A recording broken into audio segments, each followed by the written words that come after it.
교회를 잘 섬기고 이 땅 위에 하나님의 나라를 바르게 세워가야 하는 겁니다. 그렇습니다. 이제 말씀을 맺겠습니다. 사랑하는 여러분, 오늘 바울은 에베소의 제자들에게 성령의 은사를 받았느냐고 묻고 있습니다. 예수님은 오늘 우리에게 성령의 은사로 무엇을 하고 있는지를 묻고 있습니다. 여러분, 오늘 우리는 우리가 받은 그 은사를 어디에 무엇을 위해 사용하고 있습니까? 교회의 덕을 위해 사용하고 있습니까? 이웃을 섬기고 사랑하는 일에 사용하고 있습니까? 그 은사를 통해 적극적으로 교회를 돕고 있습니까? 오늘 우리는 우리가 받은 은사를 통해 교회를 위해서, 하나님의 나라를 위해서 사용하시기를 바랍니다. 오늘 이 땅 위에 하나님의 나라를 세워가는 일에 사용하시기를 바랍니다. 특히 우리가 사모하여 얻게 되는 사랑의 은사를 통해 교회의 덕과 유익이 되게 하시기를 바랍니다. 그래서 그 삶을 통해 올 한 해 우리 교회가 하고자 하는 섬김과 나눔 그리고 헌신의 삶을 더 아름답게 실천하며 살아가는 복된 주의 성도들이 되시기를 주님의 이름으로 축복합니다. 197장 참고하겠습니다. 먼저 사도행전 2장을 보면 1절로 4절은 이렇게 말씀을 하십니다. 오순절 날이 이미 이르매 그들이 다 같이 한 곳에 모였더니 호련히 하늘로부터 급하고 강한 바람 같은 소리가 있어 그들이 앉은 온 집에 가득하며 마치 불의 혀같이 갈라지는 것들이 그들에게 보여 각 사람 위에 임하여 하나씩 임하여 있더니 그들이 다 성령의 충만함을 받고 성령이 말하게 하심을 따라 다른 언어들로 말하기를 시작하니라. 사도행전 2장은 성령께서 임하시기를 급하고 강한 바람 같은 소리로 또 불의 혀같이 갈라지는 모습으로 각 사람 위에 임하시는 것을 전하고 있는데요. 오늘 6절도 이렇게 말씀을 하고 있습니다. 바울이 그들에게 안수함에 성령이 그들에게 임하심으로 방언도 하고 예언도 하니. 오순절날 이 마가의 다락방에 임하셨던 성령이 다시 한번 임하시는 모습을 전해주고 있다는 겁니다. 그런데 오늘 이들에게 임하시는 이 성령의 임재를 보고 이 성령 하나님의 역할을 생각하지 않을 수 없다는 것은 오늘 우리는 이 성령의 임재를 단회적인 사건으로 보기 때문입니다. 이 말은 성령의 임하심이 우리가 그것을 사모하며 나아갈 때마다 그때그때 임하는 것이 아니라 오순절에 임한 그 한 번의 일로 보고 있다는 것으로 오순절날 임하신 성령이 예수님을 영접한 사람들 가운데 임하게 되는 것을 말하는 겁니다. 성령님은 오순절 마가의 다락방에 모인 사람들 가운데 임하게 되었고 그때 임하신 성령이 그 이후 예수님을 믿는 사람들 가운데 임하신다는 것이 성령 강림의 단회적인 사건이라는 겁니다. 그래서 헤르만 바빙크라고 하는 네덜란드 개혁주의 신학자는 오순절 성령 강림 사건은 하나님께서 행하신 세 번째 큰 사역으로 하나님께서 천지를 창조하신 이 창조 사역과 예수님이 사람의 몸을 입고 이 땅에 오신 성육신 사건 다음에 큰 사역이요 성육신 다음에 신비라고 하면서 이런 말을 했습니다. 역사의 반복이 없듯이 또 예수님이 사람의 몸을 입고 이 땅에 오신 성육신과 우리의 죄를 대신 지고 십자가에 달리신 십자가 사건이 반복적이지 않듯이 성령의 임하심 역시도 반복적일 수 없다. 성령의 임하심은 단회적인 사건이라는 것.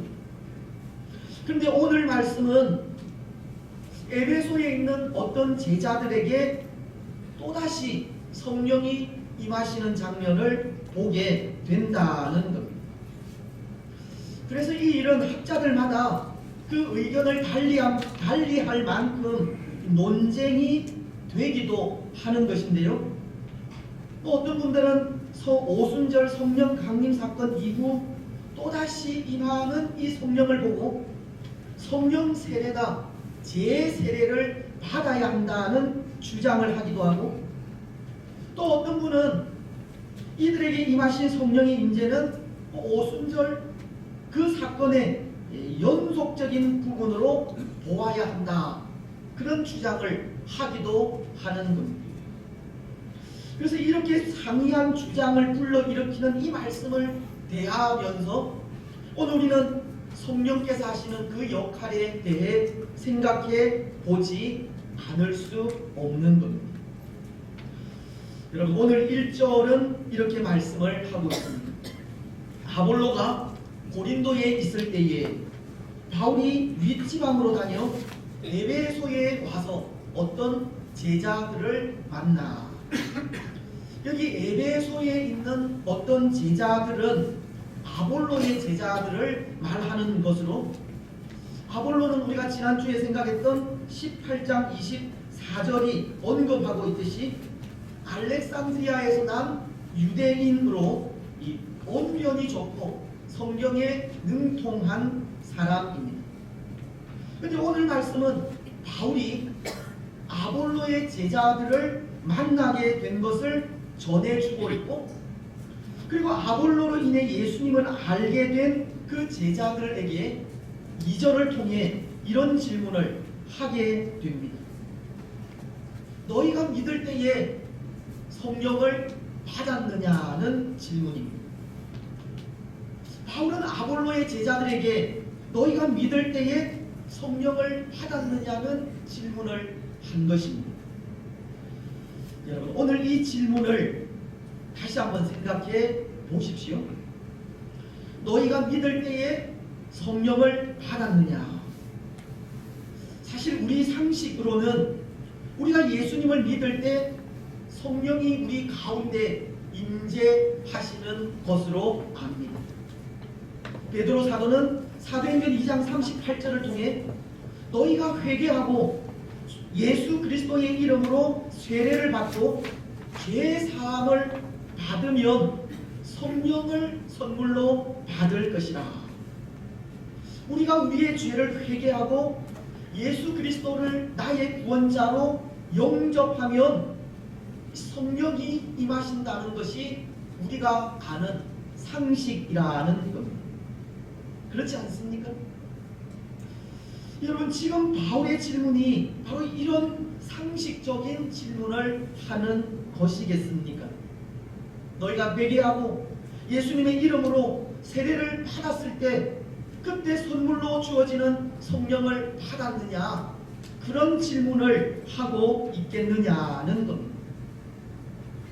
만약 바울의 질문이 그런 내용이라면 아볼로에게서 배운 제자들의 대답은 당연히 성령을 선물로 받았다는 대답을 해야 합니다. 왜냐하면 그들은 이미 요한의 세례를 받았기 때문입니다. 오늘 3절은 그들이 요한의 세례를 받았다고 대답하고 있는데요, 세례 요한의 이름으로 세례를 받았다고 하는 말입니다.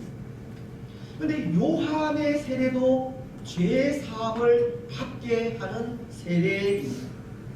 마가복음 1장 4절을 보면 세례 요한이 광야에 이르러 죄 사함을 받게 하는 회개의 세례를 전파하니, 세례 요한이 베푼 세례도 죄 사함을 받게 하는 세례입니다.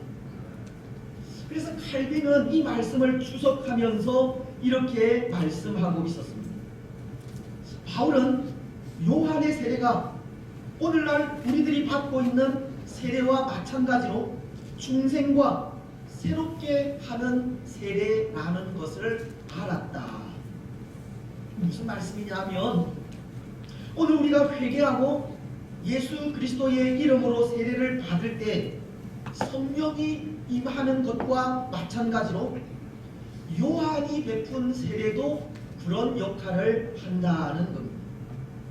그래서 그들이 요한의 세례를 받았다면 칼빈의 말대로 그들 또한 성령을 선물로 받았을 것이라는 겁니다.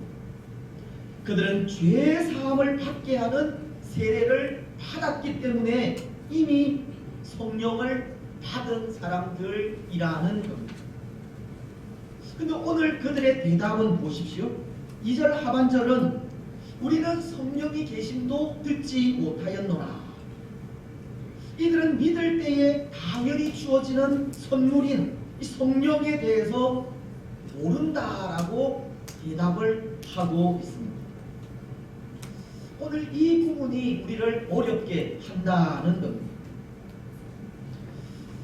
비록 그들은 요한의 세례를 받았을지라도 요한의 세례도 중생과 새롭게 하는 효력을 지니고 있고, 또 그들이 아볼로에게서 배웠기 때문에 성령이 어떤 분인지 알고 있었을 것인데 그들은 성령에 대해서 듣지 못했다고 대답을 하기 때문입니다. 여러분, 그렇다면 오늘 바울이 이들에게 질문한 이 성령을 좀 다른 각도에서 볼 필요가 있지 않겠습니까? 바울이 질문한 성령을 중생하게 하는 성령이 아니라 다른 것이 아닐까 하는 것을 생각해 보자는 겁니다. 왜냐하면 성령 하나님의 역할은 다양하기 때문입니다. 그래서 이 부분을 생각하면서 먼저 이 성령이 무엇이고 또 성령은 어떤 역할을 하는지를 생각하는 것이 우선일 것 같습니다. 여러분, 성령이 무엇입니까? 다른 말로 하면 성령은 누구이십니까? 성령님은 성부 하나님 그리고 성자 예수님과 삼위를 이루시는 분입니다. 성령님도 하나님이라는 것으로 성령님에 대해서 이 381년 콘스탄티노플 공의회에서 이 정식으로 거론이 되었는데요. 니케아 콘스탄티노플이라고 노플 신경이라고 하는 신앙 고백서는 이 성령에 대해서 이런 고백을 하고 있습니다. 또한 주님이시며 생명을 주시는 성령을 믿나이다. 성령께서는 성부와 성자에게서 나오시고 성부와 성자와 더불어 영광과 경배를 받으실 분이며 예언자들을 통하여 말씀하셨나이다. 성령님은 성부 하나님과 성자 예수님과 동등하신 분으로 성부 하나님과 성자 예수님으로부터 나오는 말씀을 가르치고 깨닫게 하신다는 것을 말씀하는 겁니다. 그래서 요한복음을 보면 16장 7절로 8절을 통해 이렇게 말씀을 하고 있습니다. 그러나 내가 너희에게 실상을 말하노니 내가 떠나가는 것이 너희에게 유익이라. 내가 떠나가지 아니하면 보혜사가 너희에게로 오시지 아니할 것이요 가면 내가 그를 너희에게 보내리니 그가 와서 죄에 대하여 의에 대하여 심판에 대하여 세상을 책망하시리라. 예수님은 내가 떠나가는 것이 너희에게 유익이라고 하시면서 내가 떠나가야 보혜사이신 성령님이 오실 것이라고 말씀을 하시는 겁니다. 여기 보혜사라고 하는 말, 우리가 이전에도 생각을 했지만 헬라어로 파라클레토스라는 단어인데요, 곁에라고 하는 이 파라와 부르다라는 뜻의 클레토스가 합해져서 이 도움을 베풀도록 곁에 부름을 받은 자라는 뜻의 말입니다. 성령님은 우리 곁에서 우리를 돕기 위해 보냄을 받은 분이라는 겁니다. 그래서 요한복음 16장이 성령님에 대해 그는 우리를 돕는 분이시기에 우리 곁에서 죄에 대하여, 의에 대하여, 심판에 대하여 깨닫게 하실 것을 말씀하고 있는 겁니다. 또 요한복음 14장 26절은 이렇게 말씀을 하십니다. 보혜사 곧 아버지께서 내 이름으로 보내실 성령, 그가 너희에게 모든 것을 가르치고 내가 너희에게 말한 모든 것을 생각나게 하리라. 성령님의 역할에 대해 성령님은 우리를 가르치고 예수님께서 하신 말씀을 깨닫게 하시는 분임을 말씀하고 있는 겁니다. 그리고 요한복음 16장 13절도 마찬가지입니다. 그러나 진리의 성령이 오시면 그가 너희를 모든 진리 가운데로 인도하시리니 그가 스스로 말하지 않고 오직 들은 것을 말하며 장래의 일을 너희에게 알리시리라. 성령님은 하나님의 뜻을 알리시고 우리를 진리 가운데로 인도하시는 분임을 말씀하는 겁니다. 결국 성령님은 믿음을 가진 우리를 돕기 위해 우리 가운데 내주하시는 분이심을 말씀하는 겁니다. 오순절 마가의 다락방에 임하신 성령님은 믿음을 가진 우리를 돕는 분이시라는 겁니다. 성령님은 우리를 돕기 위해 오신 분입니다. 여러분, 그렇다면 우리를 돕기 위해 오신 성령님은 어떻게 우리를 도우시겠습니까? 우리를 돕기 위해 성령님께서 하시는 역할이 무엇이겠습니까? 먼저 그 역할 가운데 하나는 우리를 중생하게 하시는 역할이 있습니다. 이 중생이라고 하는 것은 거듭난다는 뜻으로 예수 그리스도로 말미암아 이 새로운 존재가 된다는 것을 말하는 겁니다. 오늘 우리를 이 세상에 속한 자가 아니라 하늘에 속한 자가 되게 하시는 것을 말하는 겁니다. 물론 거듭나게 되는 것은 오직 하나님의 은혜로 인해서입니다. 하지만 그 은혜는 믿음으로 주어지게 됩니다. 무슨 말씀이냐면 사실 믿음은 현실적으로 우리가 가지는 것이지만 믿게 해주시는 하나님의 은혜가 있을 때 중생, 즉 거듭남이 가능하다는 겁니다. 근데 여러분, 믿어지게 하시는 그 일이 누구의 역할이라는 겁니까? 성령 하나님의 역할이라는 겁니다. 성령님의 사역은 우리의 심령을 움직여서 예수 그리스도를 알게 하시는 것이고 예수님을 하나님의 아들이요 나의 구주로 믿게 하시는 일이라는 겁니다. 우리가 하나님의 은혜로 거듭나게 되지만 하나님의 은혜는 믿음으로 가능하고 그 믿음은 바로 성령님께서 우리에게 주시는 그런 일이라는 겁니다. 그래서 소교리 문답 31문을 보면 성령님의 사역 중에 하나가 이 부르심의 사역이 있다는 것을 말씀하시면서 이렇게 가르치고 있습니다. 그 부르심을 효력 있는 부르심이라고 하는데요, 효력 있는 부르심은 하나님의 영이 하시는 일로 우리의 죄와 비참을 깨닫게 하시고 또 우리의 마음을 밝혀 그리스도를 알게 하시며 우리의 의지를 새롭게 하시고 우리를 권하사 능히 복음 중에 값 없이 주시는 예수 그리스도를 믿도록 하시는 것이다. 성령님의 사역, 성령님의 역할은 우리를 부르셔서 죄를 깨닫게 하시고 그 죄를 회개하게 하시며 예수님을 나의 주로 믿게 하시는 역할임을 가르치는 겁니다. 오늘 우리가 우리의 죄인됨을 고백하면서 예수님을 나의 구주로 영접하게 되는 일이 전적으로 성령님의 도우심, 성령님께서 하시는 일이라는 겁니다. 우리는 성령님의 도우심으로 예수님을 나의 구주로 영접하여 하나님의 자녀가 된 것입니다. 성령님의 역할은 우리를 중생하게 하시는 역할이 있다는 겁니다. 그리고 또 하나 이 성령님의 역할을 생각하자면 아마도 오늘 본문을 통하여 생각할 수 있을 것 같은데요.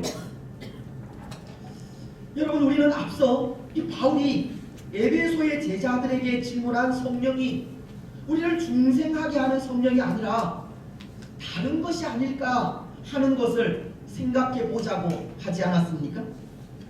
오늘 에베소의 제자들에게 임하신 성령은 중생을 위한 성령이 아니기 때문입니다.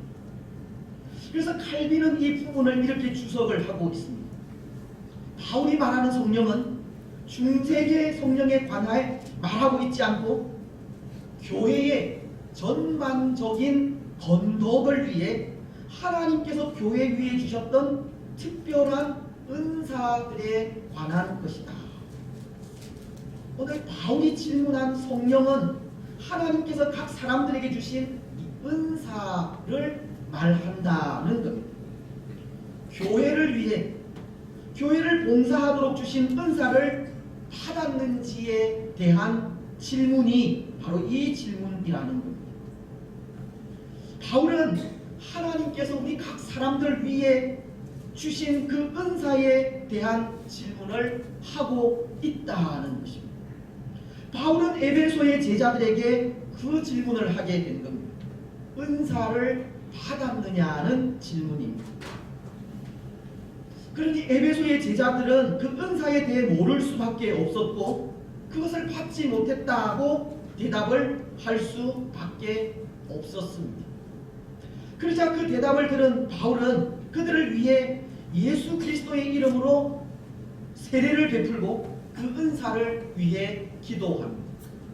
오늘 4절 이하의 말씀은 예수님의 이름으로 세례를 베푸는 장면을 기록하고 있고 6절은 그들 에베소의 제자들이 받을 은사를 위해 기도하는 장면인데요.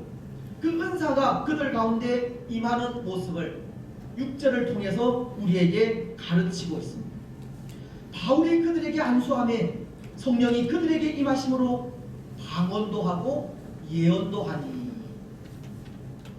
물론 5절 말씀은 바울이 다시금 예수 그리스도의 이름으로 세례를 베푸는 모습을 보이므로 바로 이 부분이 재세례를 요구하는 그런 논란의 부분이기는 하지만 여기 이 세례라고 하는 단어도 성령이 그들에게 임하셨다라는 뜻으로 사용이 되기 때문에 이 중생을 위한 세례는 아니었습니다.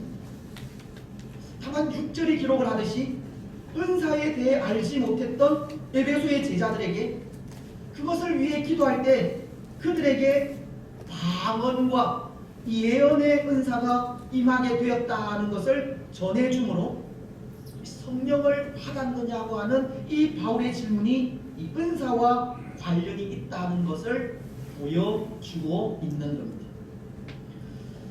그렇습니다. 사랑하는 여러분, 예수님을 믿어 중생한 이 에베소의 제자들에겐 교회의 건덕을 위한 은사가 필요했던 겁니다. 교회를 더 잘 섬길 수 있는 달란트가 필요했다는 겁니다. 그래서 바울은 에베소의 제자들에게 그 은사에 대해서 물은 것이고, 그들이 은사에 대해 잘 알지 못하자 성령의 은사를 위해 기도함으로 은사가 임하게 된 것입니다. 오늘 본문이 말씀하고 있는 이 성령은 성령의 은사를 이야기하고 있다는 겁니다.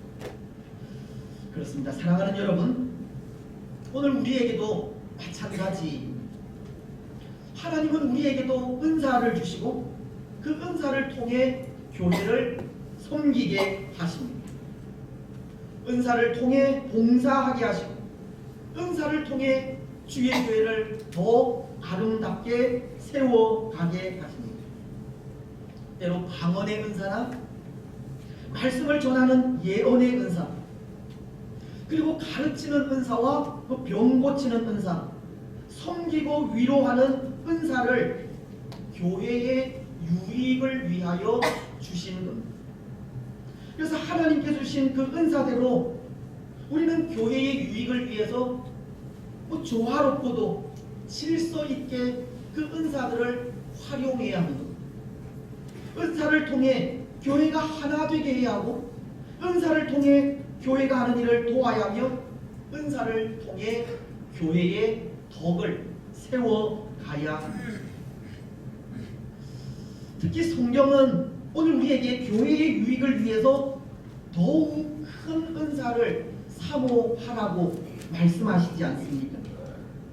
고린도전서 12장 마지막 절인 31절은 이렇게 말씀하시기 때문입니다. 너희는 더욱 큰 은사를 사모하라. 내가 또한 가장 좋은 일을 너희에게 보이리라. 그리고 이어서 고린도전서 13장은 우리가 잘 아는 사랑에 대한 말씀을 기록하고 있는 겁니다. 오늘 우리가 사모하며 나아가야 할 가장 큰 은사는 사랑의 은사라는 것을 가르치는 겁니다. 사랑의 은사를 통해 이웃을 섬기고, 사랑의 은사를 통해 교회를 교회답게 세워가야 한다는 겁니다. 저는 그런 생각을 합니다. 모든 일은 사랑으로 해야 한다는 겁니다. 모든 일은 사랑으로 행해야 합니다. 한때는 그런 생각을 했습니다. 모든 일은 실수 없이 잘 해야 한다는 생각입니다.